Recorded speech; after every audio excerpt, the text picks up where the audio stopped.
शेतकरी मित्रांनो, याच्यामध्ये तुम्ही बघितलंय हे मका पीक आणि याला 20 दिवस कंप्लीट झालेले आहे।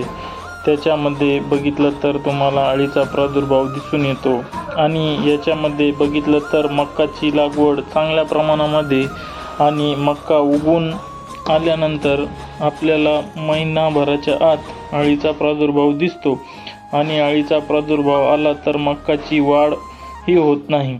तर अशा प्रकारे मकाचे पान कतरल्यावानी दिसते। तर अळीचे कीटकनाशक वापरताना चांगल्या कंपनीचे औषध फवारणी करा। तर मित्रांनो, आदामा कंपनीचे बॅराझाइड हे 1 नंबरला येते। हे 20 लिटर पंप असेल तर 30 ते 35 ml प्रति पंप असे फवारणी करा।